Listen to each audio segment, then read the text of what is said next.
కేంద్ర మంత్రి గారు ఉన్నారు బండి సంజయ్ గారు అని.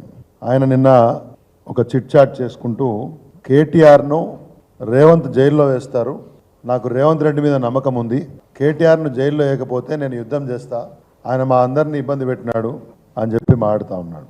ఒక కేంద్ర హోంశాఖ సహాయ మంత్రి ఇంత అవగాహన లేకుండా తెలివి తక్కువతోటి తనతోటి బాధ్యతారహితంగా ఎట్లా మాట్లాడుతారో నాకు అర్థం కాలేదు.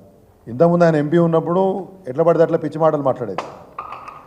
సరేలే ఎంపీ కదా, మసీదులు తవ్వాలి, శవాలు తవ్వాలి, ఇట్లాంటి పిచ్చి మాటలు మాట్లాడితే సరే పోనీ అనుకున్నాం. కేంద్ర మంత్రి అయిన తర్వాత కూడా కొద్దిగా బుద్ధిగానం తెచ్చుకొని మాట్లాడతారు అనుకుంటే కేటీఆర్ను జైల్లో వేస్తామని మాట్లాడరు.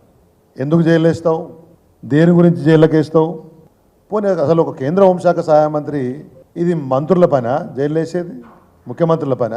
కేటీఆర్ మీద ఏమన్నా 10వ తరగతి పరీక్షా లీకుల కేసులు ఉన్నాయా, లేదా ఎమ్మెల్సీలకు డబ్బులు ఇస్తే దొరికిపోయిన కేసులు ఉన్నాయా? ఏం కేసులు ఉన్నాయని చెప్పేసి కేసులు పట్టిస్తావు? అది కూడా ఆయన కేంద్ర మంత్రి ఉండి హోంశాఖలో ఉండి నీకేమైనా దమ్ము ధైర్యం ఉంటే అవినీతి చేసినామని చెప్పి నేను మాట్లాడుతున్నటువంటి విషయాల మీద నీకేమైనా ఆధారాలు ఉంటే ఓ కేసు పెట్టి నీ శాఖతో దర్యాప్తు చేయి.